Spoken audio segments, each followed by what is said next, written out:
So welcome, everyone. It's a pleasure to have you here. Ahmed, can we start with you? Can you set us up? Microsoft is doing so much in Asia.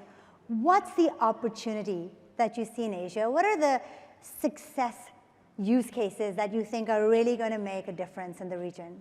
Well, firstly, thank you for having me, and what a great pleasure to be with folks who use AI every day.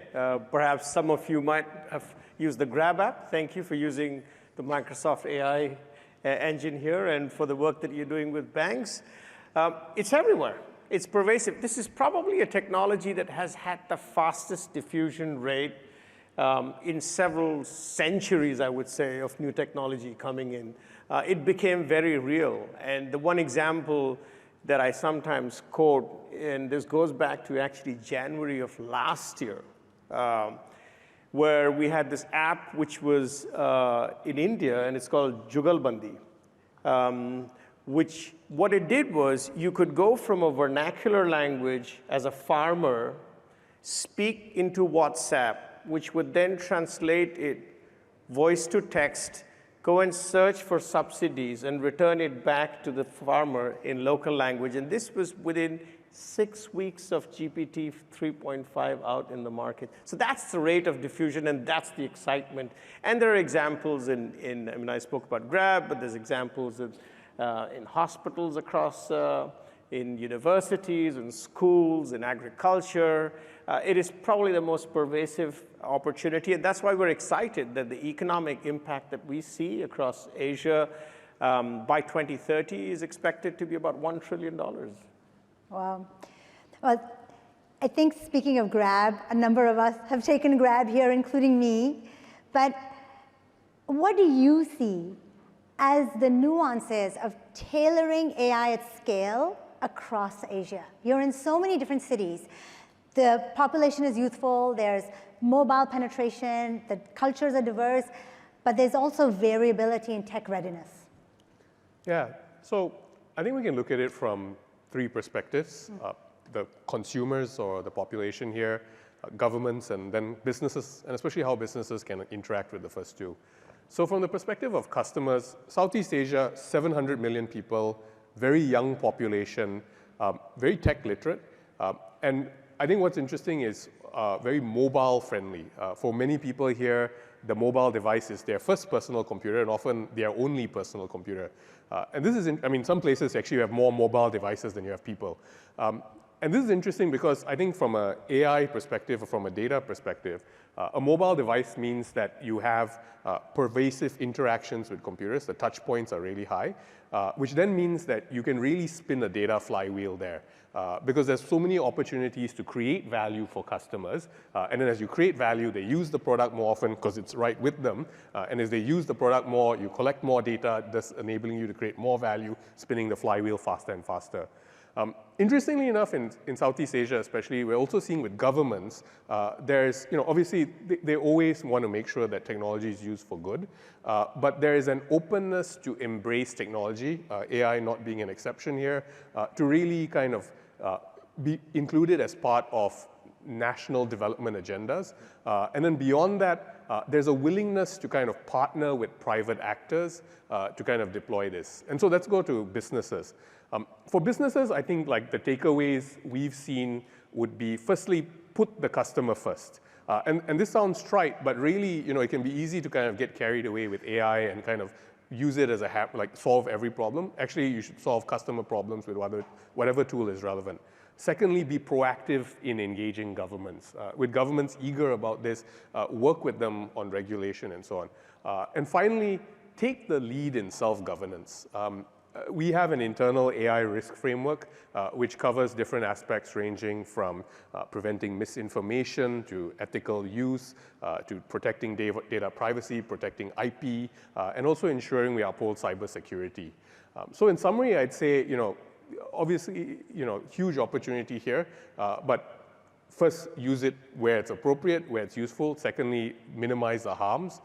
And if we can find more use cases for it, I think it'll be truly transformative for the region. I think Grab is one of the most successful apps that I've seen and has so many different uses across the region. But as I loved, Emma, your example about the farmer.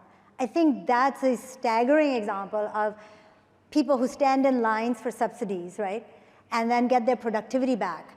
And Arvind, I want to talk to you. You've built an AI-powered assistant, a workplace assistant, similar to increase productivity at the workplace. How can companies in Asia transform their workplace in a responsible way and really benefit from AI assistance in the workplace? Yeah, so I think AI is going to make a really, really big impact in how businesses work in the future. I think it's clear to most business leaders that this is the time to actually adopt AI, play with it, experiment with it, even though the technology is early and there are a lot of rough edges, a lot of like unpredictability around models. But the time to build a great practice, build the right experience, this is now.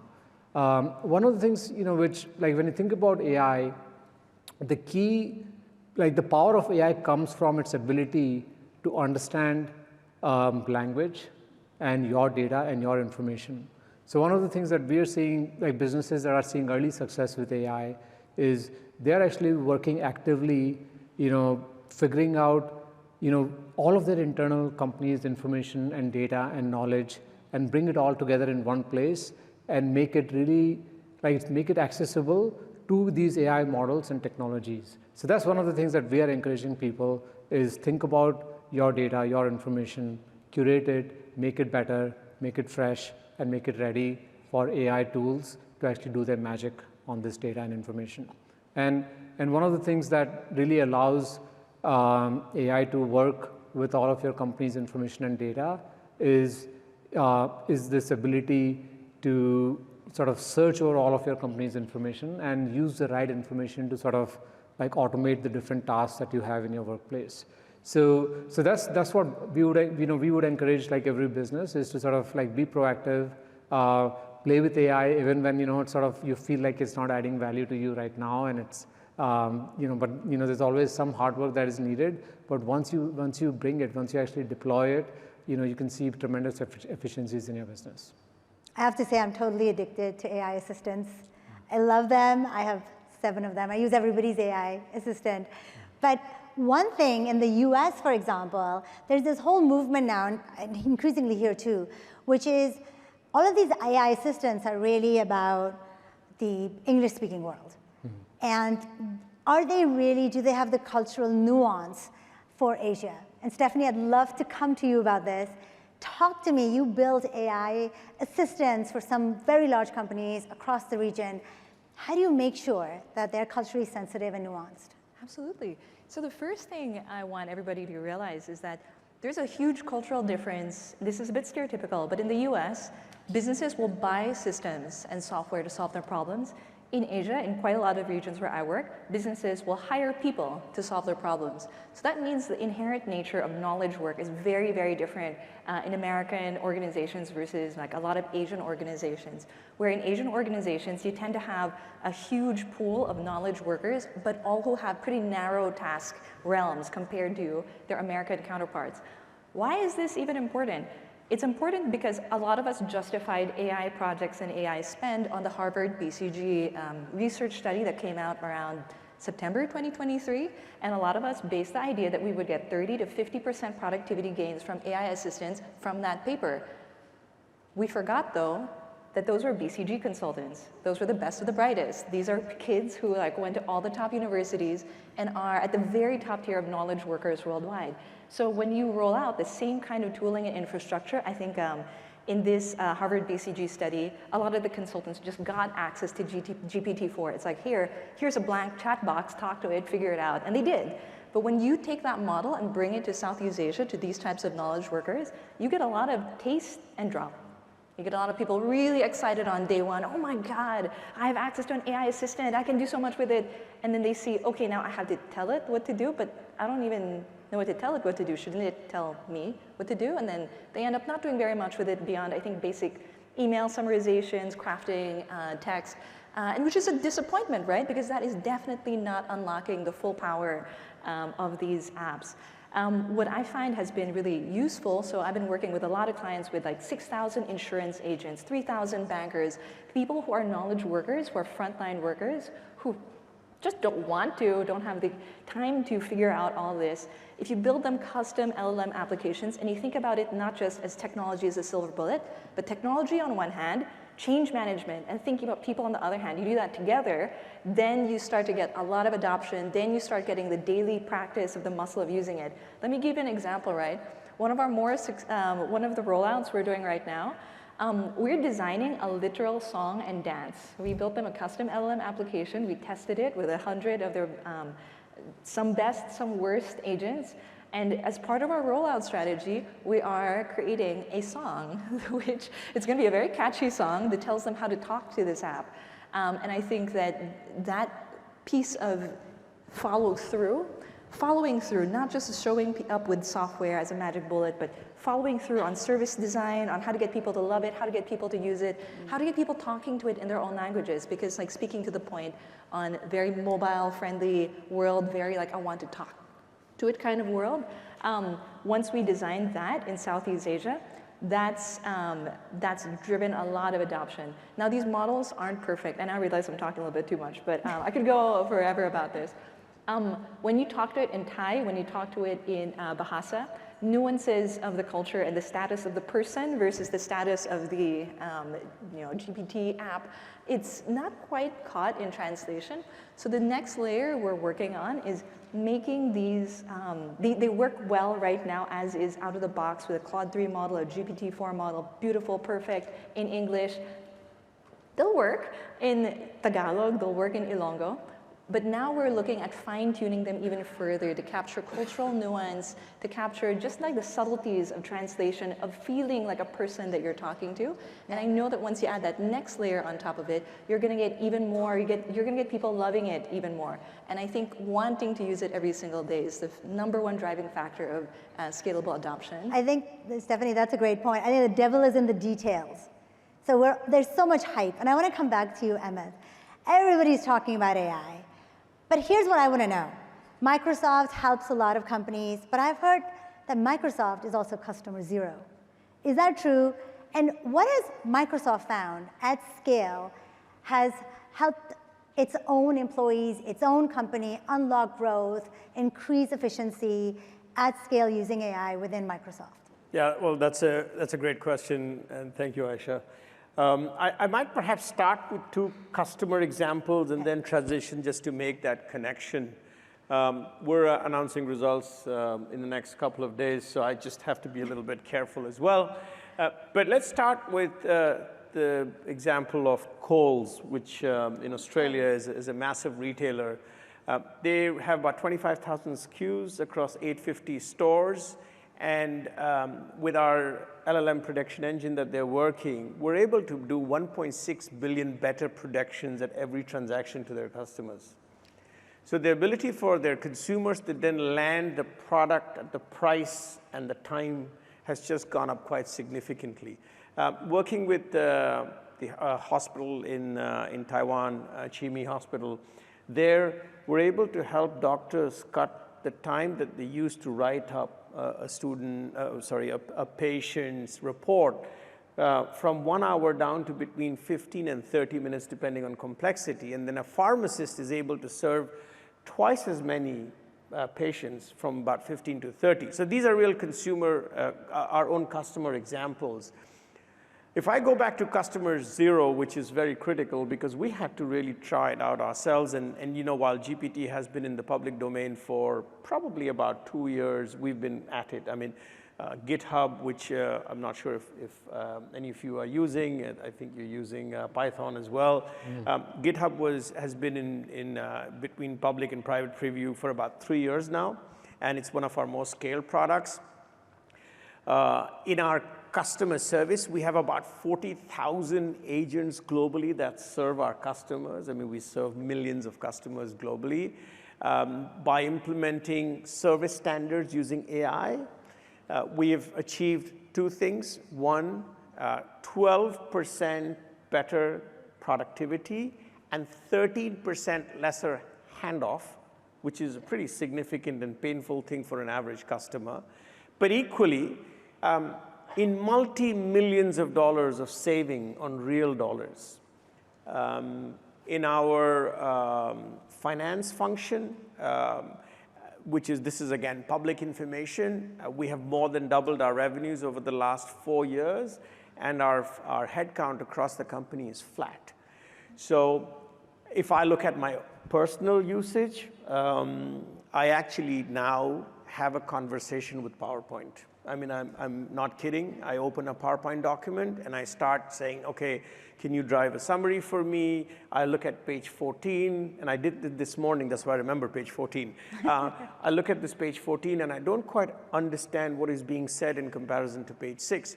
So it's as if you can talk to the creator of the presentation, and therefore the ability for making this ubiquitous from Word, PowerPoint, from your maps that you use, from your consumer behavior, from pricing, across industries is so pervasive.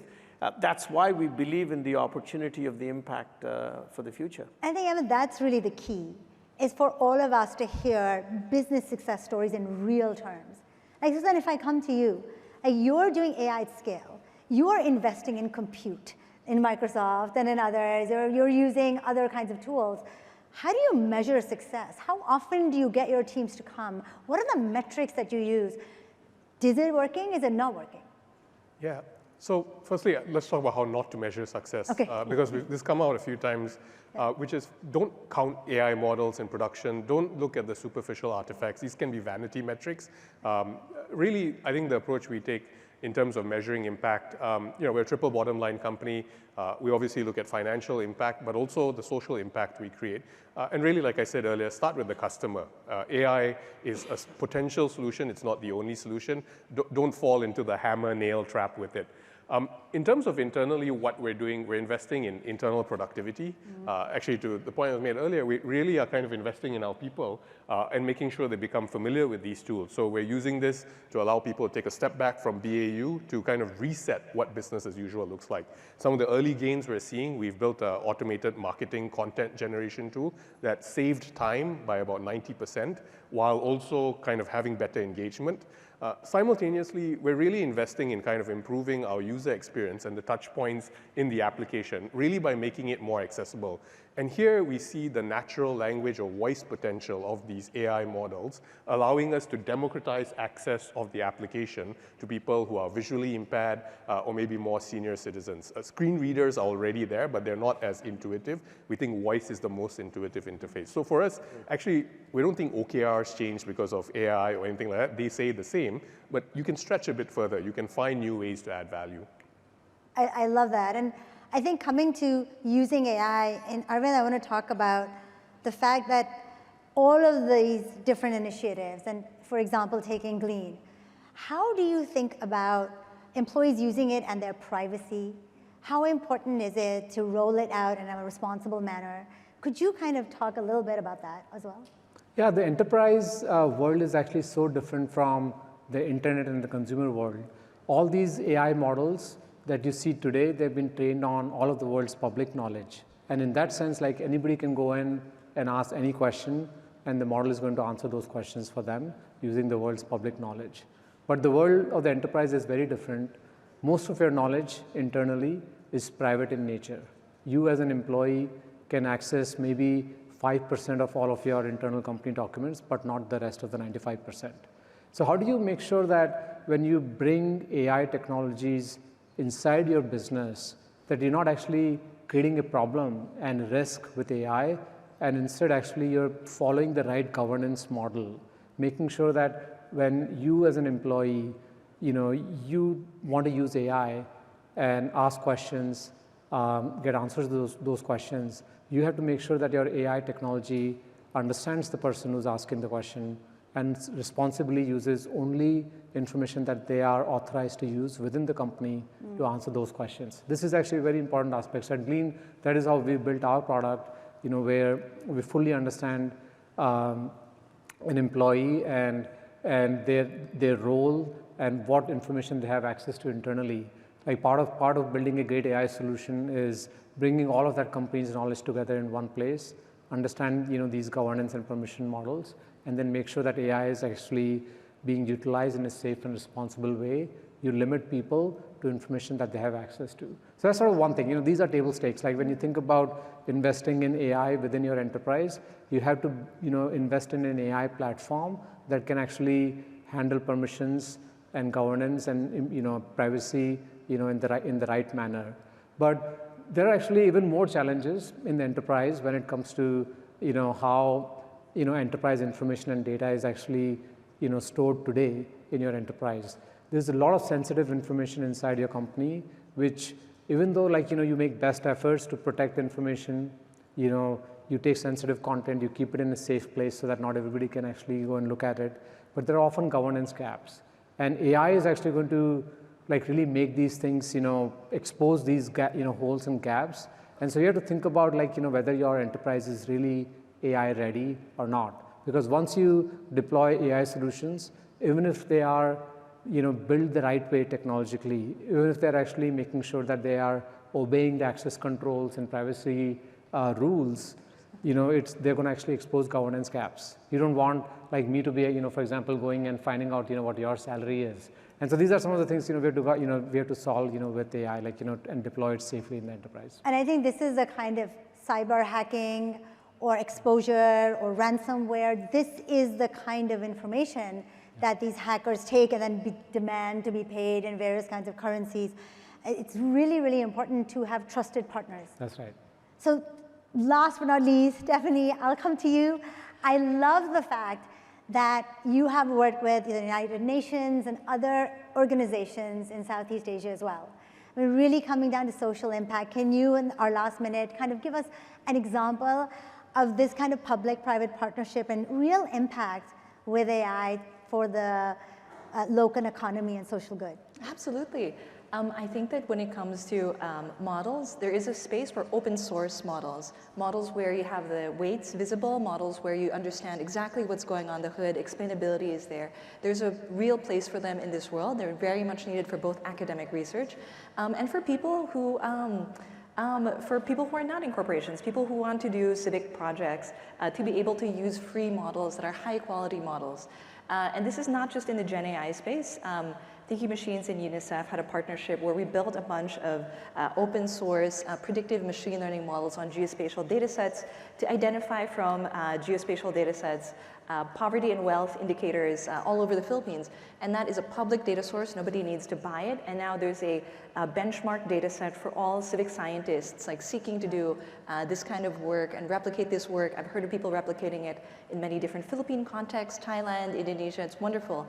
I think earlier the Sea Lion group, there's a group that is trying to build a open source set of models for the Southeast Asian languages.